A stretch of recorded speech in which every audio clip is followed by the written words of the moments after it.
Boa noite, pessoal. Já vamos iniciar, tá? A aula já coloquei para gravar, já está sendo gravada, tá bom? Como falei, né? Como vocês sabem, qualquer coisa, é só ativar o microfone e me chamar, tá bom? Vamos dar continuidade no assunto da aula passada.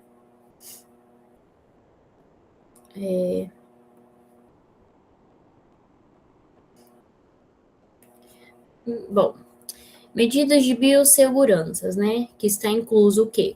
Uso dos equipamentos de proteção e de proteção individual e coletiva, boas práticas laboratoriais, treinamento e capacitação de profissionais, tratamento e descarte adequado de materiais contaminados, projeto executivo de engenharia, instalações físicas. Então, aqui eu coloquei, né, alguma de alguns tópicos que a gente tem que levar em consideração, né, e tá sempre atento que está aí dentro das medidas de biossegurança, tá? Aqui eu coloquei uma explicação sobre os EPIs e EPC, né? EPI e EPC são siglas para equipamentos de proteção individual e equipamento de proteção coletiva, respectivamente. Ambos são equipamentos obrigatórios por lei nas empresas e são complementares na proteção da saúde e integridade dos trabalhadores. O EPI protege diretamente o trabalhador, minimizando o risco de acidente e de doenças, tá? Como vocês viram, né, na aula passada, eu coloquei lá todos os EPIs, né, que são como luvas, capacetes, óculos, né, jaleco, né, e foi colocado na nossa aula anterior, tá bom? E também temos o EPC, que são os equipamentos de proteção coletivo, que serve, né, para proteger o grupo de trabalhadores ou de uma área de trabalho específica, ou seja, que são as sinalizações, são placas, cones, grade de proteção, né, são elementos que vão proteger não só uma, como várias pessoas, tá bom?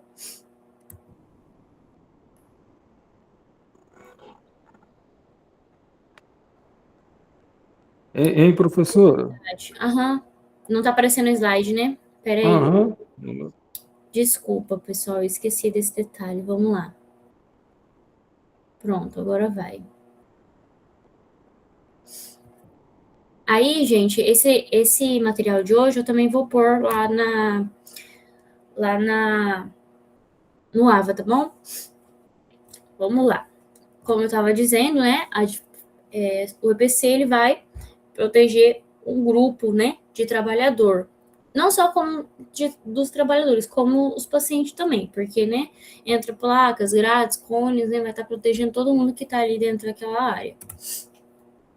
Aí aqui eu coloquei alguns tópicos, né, para resumir um pouco, né? Então o EPC ele vai fazer o quê? Neutralizar o risco naquele ambiente. Então, a gente está em um ambiente, o que o EPC vai fazer? Ele vai neutralizar aquele risco, aquele possível risco ali naquela área. E o EPI, ele vai evitar ou diminuir uma lesão ou uma contaminação no homem, né? Na pessoa em si, individual, bom? Equipamento de proteção coletiva. Pessoal, de vez em quando vou ter que ficar saindo, né, para permitir aqui que os colegas entrem. Aí. Equipamento de proteção coletiva. Reconhecer e utilizar antes mesmo de ser utilizados os EPIs. Aí ali eu coloquei, né, alguns dos EPC, né? Ó, estão vendo aí a primeira imagem? Tá um pouco pequenininho, mas quando vocês abrirem no celular de vocês vão ver melhor. A barra de segurança na escada, extintor, o sinalizador, né? Quando, vamos supor, geralmente tem em carro, né? Esse sinalizador, né? Sofreu um acidente ou tem alguma coisa ali naquele caminho que pode alguém que está vindo pode se prejudicar, coloca o sinalizador, né? Aquela lâmpada que ela funciona sem energia, né? Quando acaba, tá? E logo ao lado a gente tem os equipamentos de proteção individual, né, que é os EPI que a gente viu na aula anterior. Óculos, luva, touca, sapato, máscara, né, colete, tudo isso. Bom,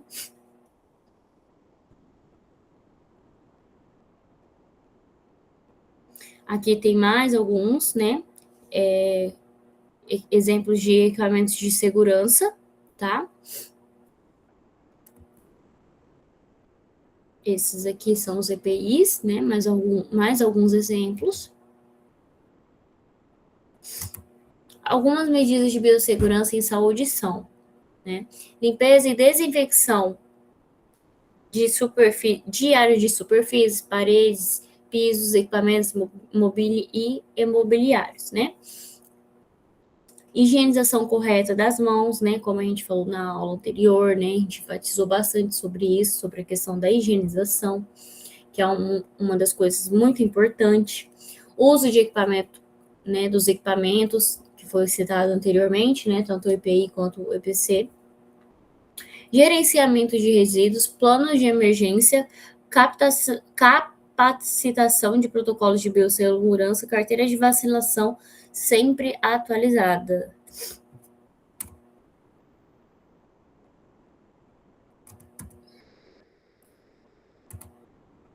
A biossegurança considera diversos riscos. Então, a gente vai ter o risco físico, que é ameaças que resultam em fenômenos físicos no ambiente de trabalho, como ruído, calor, frio, pressão, umidade, radiações e vibrações.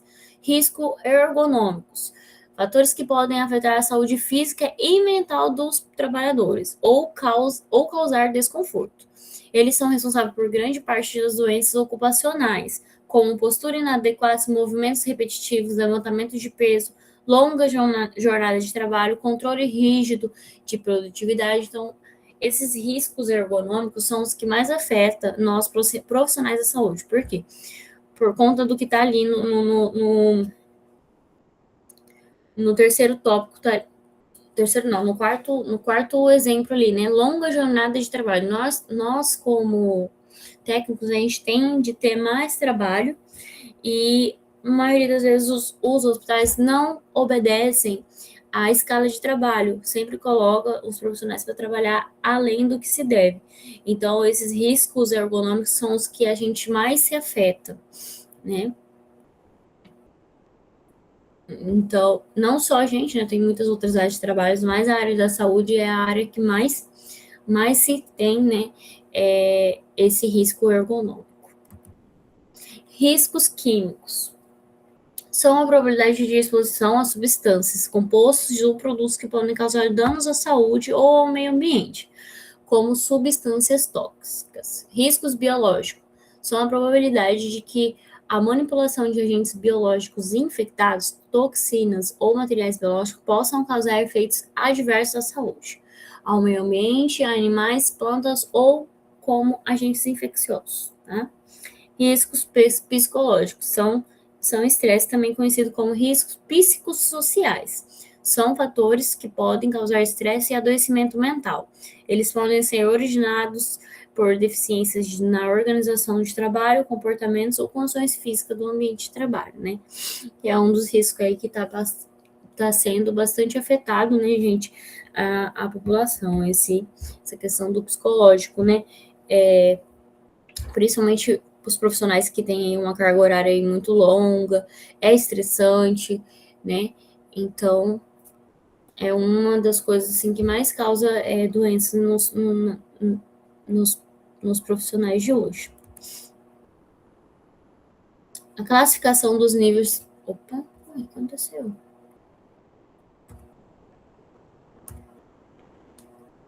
Pronto. A classificação dos níveis de biossegurança é feita com base na análise de risco do agente infeccioso mais perigoso presente nas atividades de um laboratório. No Brasil, a biossegurança é recomendada por órgãos como a Comissão Técnica Nacional de Biossegurança e o Conselho Nacional de Biossegurança. A biossegurança na enfermagem é regulamentada pela Agência Nacional de Vigilância Sanitária, que é a Anvisa, e pela norma regulamentadora N32, que é NR32, tá? Vamos falar um pouquinho agora sobre a NR32. É uma norma, né, regulamentadora que estabelece diretrizes para a segurança e saúde de trabalhadores de serviço de saúde, como colaboradores, pacientes e acompanhantes. A NR32 foi criada em 2005 e tem sido atualizada ao longo dos anos. Ela é uma das 38 NRs aprovadas pelo Ministério do Trabalho, complementando o capítulo 5 do título 2 da Consolidação das Leis do Trabalho. Tá? O objetivo é criar um ambiente de trabalho seguro, minimizando e eliminando os riscos de exposição a agentes nocivos. A NR32 é a principal normativa que regulamenta a biossegurança na enfermagem. Esta norma estabelece procedimentos e respostas padrão para garantir a segurança dos profissionais de saúde, como enfermeiras, residentes, internos, zeladores e auxiliares de enfermagem. A biossegurança é uma abordagem estratégica que visa analisar e gerenciar riscos que possam afetar a saúde humana, animal e vegetal, além do meio ambiente, tá? Então, pessoal, essa NR é muito importante vocês terem sempre em mente, né? Sempre se atualizando, porque ela está sempre atualizando. E é um assunto bastante importante e cai muito em concurso, tá? Além de vocês ter a obrigação de estar por dentro disso, profissionalmente, né? Vocês têm que saber, também é bem importante por conta dos concursos e que sempre cai uma duas questões em relação a isso, tá? NR aborda temas como risco biológico, risco químico, biossegurança, calçados totalmente fechados, unhas curtas ou aparadas, uso de esmaltes claros, manutenção corretiva e preventiva de equipamentos. Pessoal, essa questão da NR32, ela aborda bastante coisa que protege nós profissionais. Esses dias não, né? Foi ano passado isso, a minha última turma que eu levei para o hospital, a gente vivenciou uma técnica que era lá do hospital, né? Tava trabalhando e a gente estava acompanhando ela. E aí essa técnica foi fazer uma punção no paciente e esse paciente estava, né? Estava passando mal, né? Mas estava conversando, falando, mas tinha outra pessoa na sala, né? E essa outra pessoa, pelo que eu entendi, nem era acompanhante, né? Vocês sabem, que é o hospital do governo, principalmente, não sei se todo mundo aqui é de Espigão, mas aqui em Espigão a gente tá com um hospital que tá reformando. E tá bem bagunçado, né? Então, assim, a sala da triagem, ela é junto com a sala que faz a punção, os acessos nos pacientes, para vocês terem noção de como que tá precário aqui. E aí, uma senhora estava na triagem com uma pessoa e ao mesmo tempo estava vendo a técnica funcionar em outro paciente. E aí, uma coleguinha percebeu que essa senhora que estava esperando a pessoa na triagem estava filmando a técnica funcionando no paciente. E a técnica não viu, né? Porque ela estava descosta. E aí o que acontece? Depois, né, posteriormente, alguém chegou na técnica e falou: olha, essa senhora estava filmando você. E ela estava comentando que você estava fazendo errado o procedimento. E aí a técnica, né, muito paciente, já estava naquele pico, né? Já estava mais de 24 horas de plantão, foi lá questionar a senhora por que a senhora estava filmando ela. E a senhora alegou que ela estava fazendo o procedimento errado porque ela estava sem luva. E aí a técnica pegou e falou: a senhora conhece a NR32? Aí a senhora, não. E aí a técnica começou a falar tudo que abordava a respeito de luva na NR32, porque fala, né? Lá fala que vocês têm que, né, fazer o uso correto, tudo certinho, mas se caso você não usar, o risco é um risco que você está assumindo, né? Então, é um risco seu e não do paciente. E aí ela foi falando para a senhora, pois a senhora, coitada da senhora, coitada nada, né? Ia fazer maldade com a menina, não sei saber informação. Aí a senhora pegou e falou bem assim: nossa, mas eu não estava filmando, não.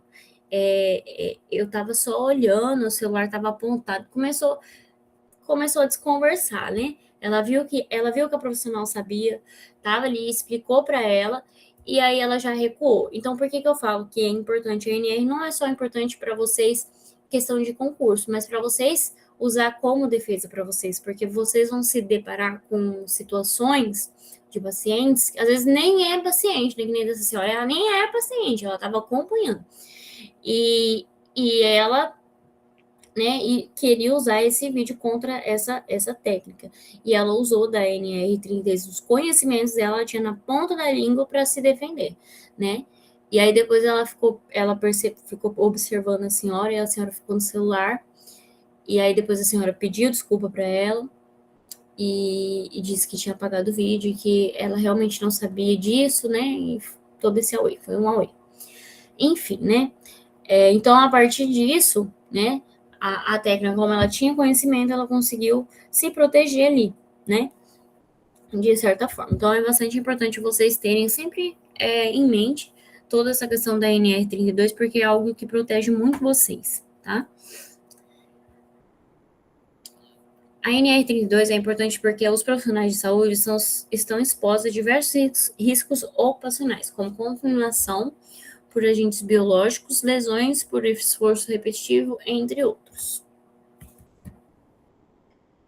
Então, aqui, pessoal, coloquei aqui algumas coisas que são proibidas, que acredito que vocês talvez já tenham em mente, né? Não sei se vocês já teve alguma, não sei se alguns de vocês já estão tendo aula em laboratório, né? Mas é proibido unhas grandes, né? Proibido qualquer tipo de adornos, tá? Ali coloquei algumas imagens, como brinco, pulseira, relógio, né? Anel.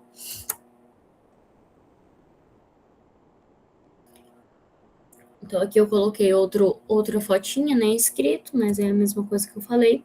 O jaleco, pessoal, que eu coloquei dois exemplos, né? O primeiro vocês podem ver, lindo, maravilhoso, né? Com uns botões de pérola, né? A manga de renda, lindo. Mas esse é lindo para você fazer uma foto no estúdio. Para usar em hospital, não pode usar um jaleco deste modelo, tá? O segundo modelo é o modelo que é permitido, tá bom? Até porque o que a norma traz? Que é proibido o quê? Adornos. Olha os botões do primeiro botão, esse botão desse jaleco já é um adorno, né? Então não tem como. Então a gente tem aí, a gente vê muitos profissionais que não seguem as regras, mas tem que seguir, tá? Coloquei até uma fotinha quando eu vejo alguém de jaleco na rua. Gente, como eu falei, né, eu não sei se algum de vocês já tem aula em laboratório. Se vocês já têm aula em laboratório, vocês já devem saber que não se pode usar jaleco fora de ambiente hospitalar ou fora de ambiente laboratorial, tá? Não pode. Entrou no laboratório, coloca o jaleco. Saiu do laboratório, tira o jaleco. E o hospital, a mesma coisa. Aí, às vezes eu escuto muitos alunos, ai, professora, pelo amor de Deus, só vou no banheiro, o que tem que ficar tirando e colocando no jaleco. Mas tá que ali no laboratório não tem contaminação, nem nada, porque ali, né, na faculdade é tudo meio que fictício, né? Mas já é algo para preparar vocês para o ambiente hospitalar, porque vocês imaginam, vocês estão no estágio de vocês, e aí tá lá o aluno lá fora, comendo um salgado, com um jaleco, e a logo da faculdade do lado. Olha que lindo, nossa, que bonito, né? Então já é algo para preparar vocês. E depois na vida profissional, gente, porque isso não é só algo que é uma regra apenas para alunos. Isso é uma regra para profissionais, né? E a gente já prepara vocês já desde agora, tá bom? Vocês acreditam que eu assumi uma turma? Peguei a turma meio que na metade. E aí, né, eu dei a pausa do ano, aí desci lá embaixo, quando eu penso que não, uns branquinhos passando na rua. Quando eu vejo, aluno meu, eu falei, mas o que você tá fazendo de jaleco aqui, filho de Deus? Ou não teve a coragem de falar pra mim que não sabia. Não sabia, safadeza. Então, assim, Gente, né, por favor, vocês não vão chegar no laboratório e falar que vocês não sabem, não. Vocês estão, tô falando para vocês aqui agora, não pode, tá? Não vão chegar na aula de laboratório e falar pro professor de vocês que vocês não sabiam. Sabe sim, tá? Tô falando aqui para vocês. Não pode usar jaleco fora do laboratório ou fora do hospital, tá bom? Quando a gente exige o uso de sapatos corretos, e é disso que a gente está se falando. Olha o risco, às vezes o aluno fica perguntando, mas os profissional não usa, por que a gente, aluno, tem que usar? Não usa de teimoso. Você imagina, você está lá no seu plantão, você está com um monte de paciente, atendendo um monte de paciente, aí, porque geralmente, assim, é da seguinte maneira, a gente prepara, vamos supor, tem 3 pacientes internados no mesmo quarto, e aí esses 3 pacientes têm medicação, e aí você prepara tudo certinho na bandeja, e você vai com a medicação desses 3 pacientes, né? E aí você vai lá, faz a medicação no paciente, aí você volta para descartar a seringa, as 3 seringas, né? Dos 3 pacientes, já foi usado nos 3 pacientes. E aí, minha jovem, você vai descartar e sem querer, você sei lá, né? Você está distraído com a cabeça em outro lugar, vai jogar a seringa no Descartex, olhando para a pia, e aí acontece igual tá aí nessa primeira foto. E aí, você vai saber? Tem como você adivinhar se esse paciente tem uma IST ou alguma outra de doença infecciosa? Não tem como, porque tem muitos pacientes aí que têm ISTs e você olha assim, você nem imagina. Então, assim, não coloquem o de vocês na reta, tá? Não caiam na rotina, né? Na comorbidade de estar sempre desleixado. Ai, mas eu já tenho tantos anos de experiência. Vai nessa, meu querido, vai nessa. Ali na segunda imagem eu coloquei um cenário, né, de uma emergência após um atendimento, né? Ali aconteceu várias tentativas de ressuscitação de um adolescente que teve 3 tiros no peito. Então vocês me falam, meus amigos, aí vai lá a querida com a sapatilha dela fazer a reanimação num paciente que levou 3 tiros. Olha como tá o chão desse lugar.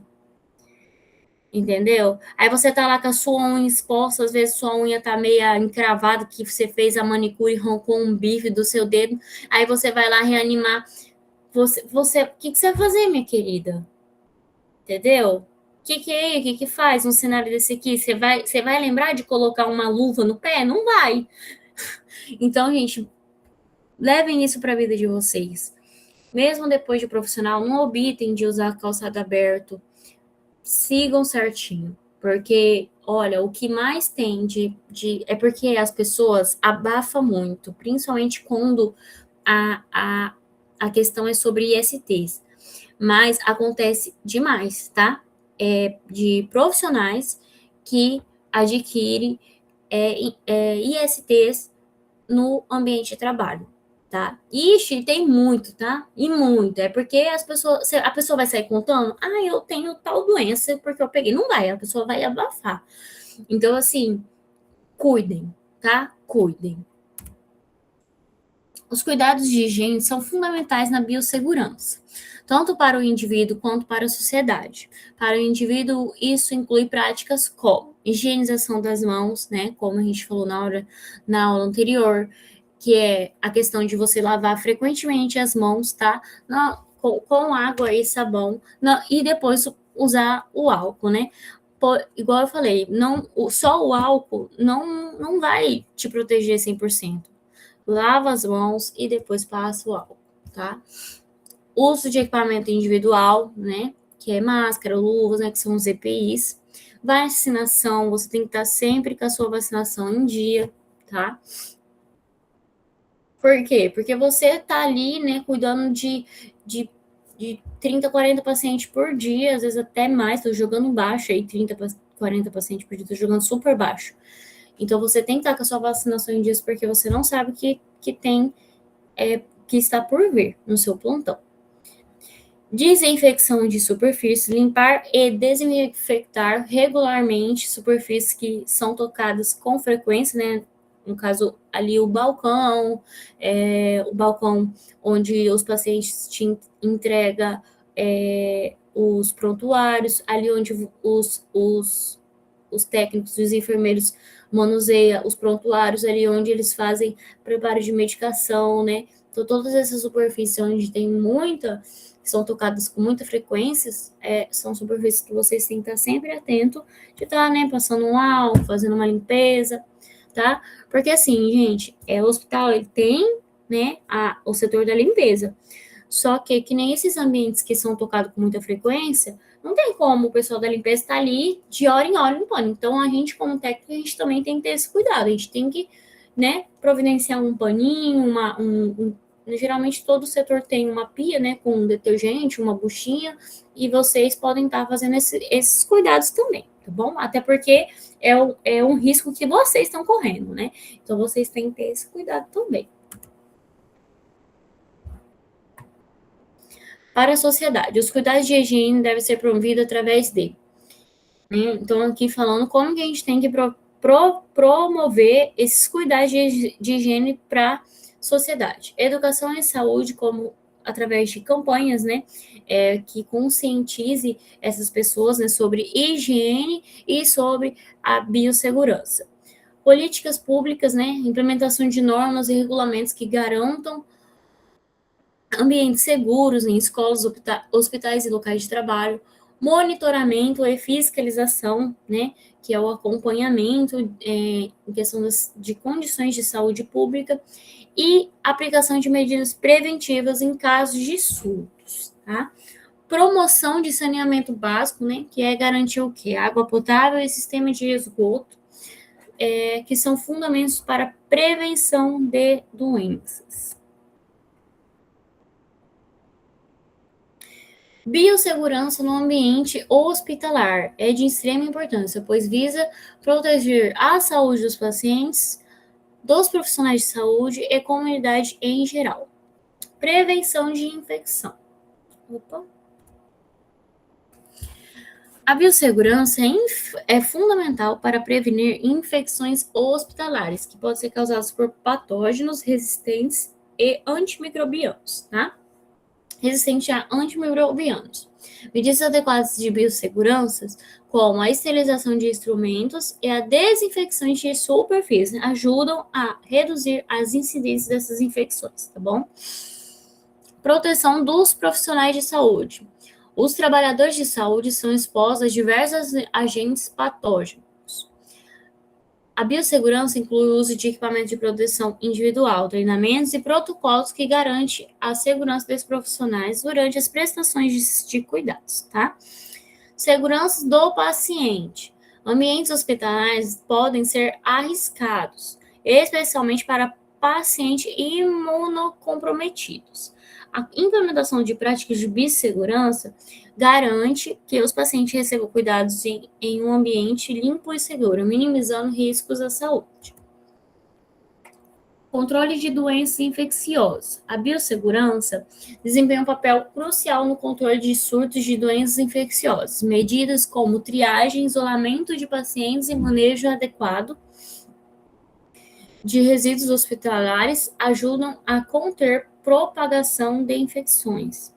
Educação e conscientização. A promoção da biossegurança fomenta uma cultura de cuidado e responsabilidade entre os profissionais de saúde e pacientes. A educação sobre práticas seguras é essencial para garantir que todos contribuam para o ambiente hospitalar mais seguro. Compliance com normas e regulamentações. A biossegurança também é importante para garantir que os hospitais cumpram normas e regulamentos estabelecidos por órgãos de saúde, minimizando riscos legais e melhorando a qualidade de atendimento. Sustentabilidade em saúde. Práticas de biossegurança contribuem para a sustentabilidade de serviços de saúde ao evitar desperdícios e promover o uso responsável de recursos, além de proteger o meio ambiente por meio do manejo adequado de resíduos. A biossegurança é extremamente importante, é de extrema importância no trabalho da enfermagem por motivos de protege a saúde dos profissionais, reduz o risco de exposição de agentes biológicos, químicos, físicos que podem causar doenças ou lesões, segurança do paciente e segurança da equipe. Saúde do trabalhador é um conjunto de ações de saúde coletiva que visa proteger e promover a saúde dos trabalhadores. A saúde do trabalhador é competência do Sistema Único de Saúde e está contemplada no artigo 200 da Constituição Federal.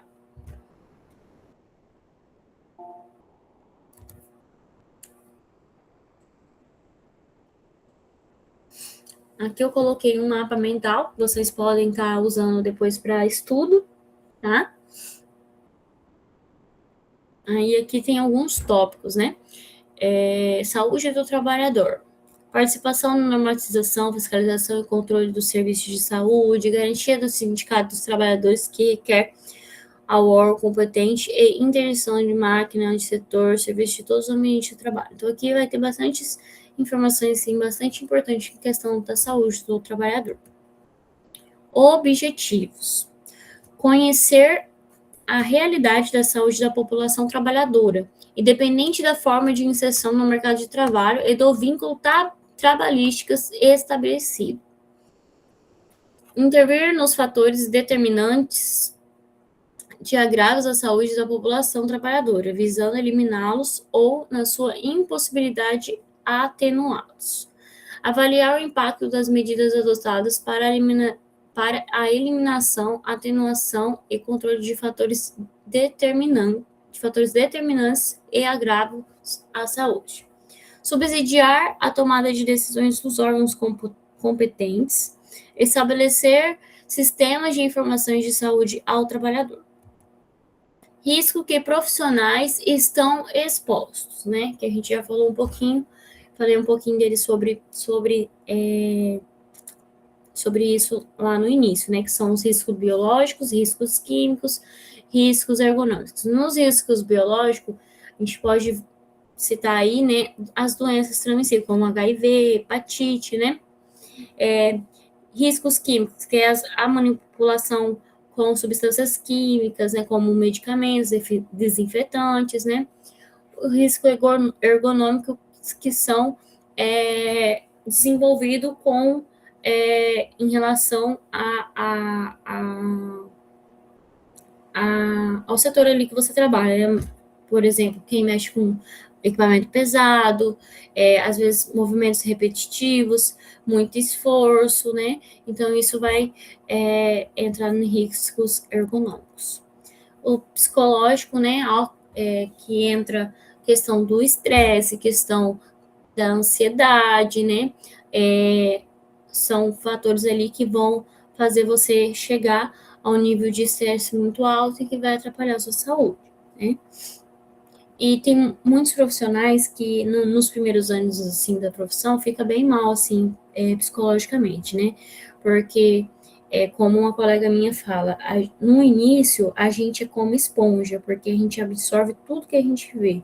Então, você vai ver a primeira morte, você vai ter a primeira culpa, porque acontece da gente, às vezes, mesmo a gente não tendo culpa, a gente se sente culpado. Então, o psicológico, ele entra muito nessa questão também, não é só do cansaço, é também o mental, né, de estar ali lidando com situações que muitas das vezes a gente não pode fazer nada. Pode sim fazer, mas tem situações que desculpa, pessoal. Tem situações que não tem o que a gente fazer. Sabe? Às vezes a gente vê criança tá passando por determinada situação e a gente não conseguir provar. Só a única coisa que a gente pode fazer é acionar o serviço social e aí eles que fazem a parte deles. E a gente tem que ficar ali só, né, observando, às vezes a gente pode fazer muita coisa. E então, no início, a gente é como uma esponja, a gente vai absorvendo isso. Então, eu acho que, eu não sei se no curso de vocês tem, mas eu acho que todas as faculdades da área da saúde deveria ter um preparo. Não sei se o nome certo seria uma matéria, mas eu acho que teria que ter um preparo para os estudantes, sabe? Um preparo psicológico, alguém, né, um terapeuta e um psicólogo para preparar, porque tem muitas pessoas que desistem da profissão, né, porque não aguenta a questão emocional. Não aguenta. Já desiste, assim, no primeiro ano já desiste. Eu falo que a área da saúde é uma área que você tem que ter muita cabeça. Você tem que ter, assim, a cabeça no lugar. Entendeu?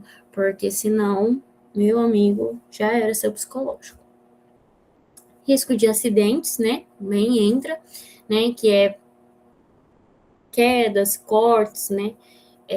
Outros acidentes que pode estar ocorrendo ali na hora do atendimento hospitalar ali, não seja emergência ou urgência, tá? Risco de segurança, né? Que são questões que pode incluir violência de paciente ou acompanhante, que acontece bastante. Então, entra aí no risco de segurança. Contaminação, lesões e esgotamento mental, né? É uma das coisas aí que a gente citou. Aqui eu coloquei uma frase para a gente finalizar.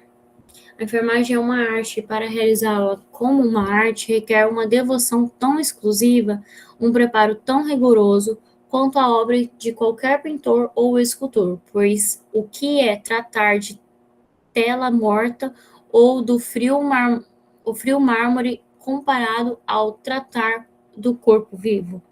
O templo do Espírito de Deus é uma das artes, poder-se-ia dizer, a mais bela das artes, Florence. Então, pessoal, é isso, tá?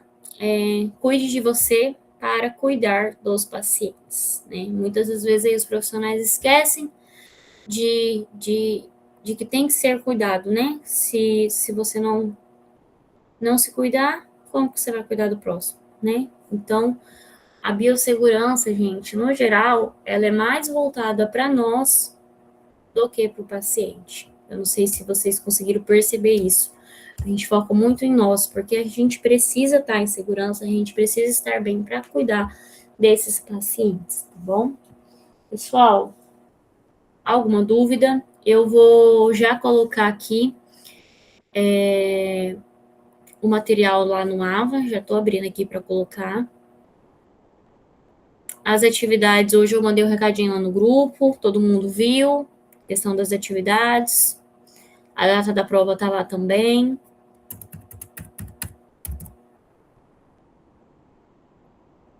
Então é isso, pessoal. Se ninguém tem mais nenhuma dúvida, a gente encerra aqui, tá? Uma boa noite para vocês.